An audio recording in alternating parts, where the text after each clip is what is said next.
পঞ্চগড়ে যত্রতত্রভাবে চলছে ব্যাটারি চালিত অটোরিকশা সহ ছোটখাটো বেশ কিছু যানবাহন।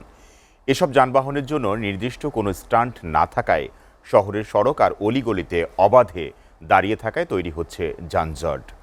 এসব যানবাহন চালকদের দাবি, প্রতিদিন ২০ টাকা হারে পৌর কর পরিশোধ করা হলেও সংশ্লিষ্ট কর্তৃপক্ষ এখনও শহরে কোনো স্ট্যান্ড তৈরি করেনি। দর্শক, এ বিষয়ে আরও জানাতে সরাসরি যুক্ত হচ্ছেন সহকর্মী কামরুজ্জামান টুটুল। টুটুল, আপনার কাছে জানতে চাই, পঞ্চগড়ে যে এই যে যানজটটা লাগছে, এই যানজটের মূল কারণ কি শুধু ব্যাটারি চালিত অটোরিকশা? আর যানজট নিরসন করতে কর্তৃপক্ষ কোনো ধরনের পদক্ষেপ নিয়েছে কিনা, কি বলছে কর্তৃপক্ষ, জানাবেন। জি সোলেরা, যেমনটি বলছিলেন, দেশের উত্তরের জেলা পঞ্চগড়, ছোট্ট এই জেলা শহরটিতেই প্রতিনিয়ত বাড়ছে যানজটের দুর্ভোগ। রিক্সা, ভ্যান, অটো, সিএনজি সহ পাগলু সহ বেশ কয়েকটি ছোটখাটো যানবাহন চলাচল করছে। এতে কিন্তু এই শহরের লোকজন চলাতে ফিরতে কিন্তু দুর্ভোগ পোহাতে হচ্ছে। আমি এই মুহূর্তে রয়েছি পঞ্চগড় শহরের চৌরঙ্গি মোড় এলাকায়। আমি আমার পিছনের দিক দেখাইলেই বুঝতে পারবেন যে এই এলাকার যারা বিভিন্ন স্থানে যত্রতত্র পার্কিং অবস্থায়, স্থানীয়রা যেমনটি বলছিলেন যে এই জেলার বড় একটি অংশ মৌসুমী কৃষি শ্রমিক, বিভিন্ন সময় কাজ না থাকায় তারা কিন্তু অবসর সময় বসে থাকে। আর এদের একটি বড় অংশ যারা বিভিন্ন এনজিও এনজিও এবং শোরুম থেকে আর্থিক সুবিধা কিস্তিতে এইসব গাড়ি কিনে কিন্তু তারা কিন্তু শহরে দাপিয়ে বেড়াচ্ছে। এতে কিন্তু সড়কে ছোটখাটো দুর্ঘটনা লেগে আছে। এবং এদের অনেকের কিন্তু ট্রাফিক সিগন্যালের আইন কানুন তেমন মানছে না।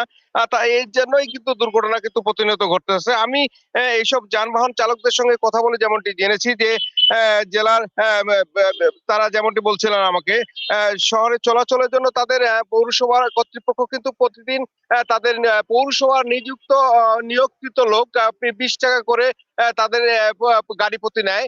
তারপরেও কিন্তু তারা যেমনটি বলছেন যে তাদের জন্য কিন্তু নির্দিষ্ট শহরে কোনো রিক্সা স্ট্যান্ড নাই। এ বিষয়ে পৌরসভার যে সচিব আছে তার সঙ্গে আমি কথা বলেছি, রাশেদুজ্জামান। তিনি যেমনটি আমাকে বলছেন যে শহরের এ বিষয়ে জেলা প্রশাসকের সাথে কথা হয়েছে এবং জেলার আইন শৃঙ্খলা মিটিং এ বিষয়ে বেশ কিছু সিদ্ধান্ত নেওয়া হয়েছে।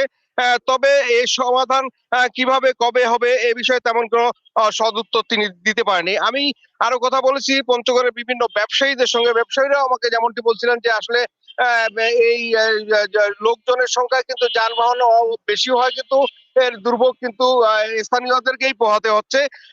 আর আমি স্থানীয় যে ট্রাফিক বিভাগ আছে তাদের সঙ্গেও কথা বলেছি।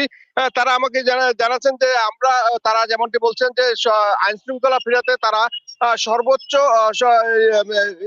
চেষ্টা করে যাচ্ছেন।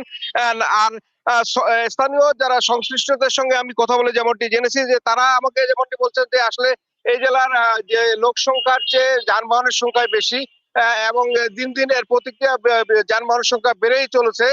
যে এর পরবর্তীতে কি হবে এটা যদি এখনই নিয়ন্ত্রণ করা না যায়, পরবর্তীতে আরো কঠিন অবস্থায় যেতে পারে বলে তারা আমাকে যেমনটি বলছেন। আর এ পর্যন্ত জেলা শহরে ১,০০০-এরও বেশি রিক্সা, ভ্যান, অটো, পাগলু সহ বিভিন্ন যানবাহন চলাচল করতেছে। তো এই ছিল সোহেল রানা পঞ্চগড় থেকে আমার কাছে সর্বশেষ তথ্য।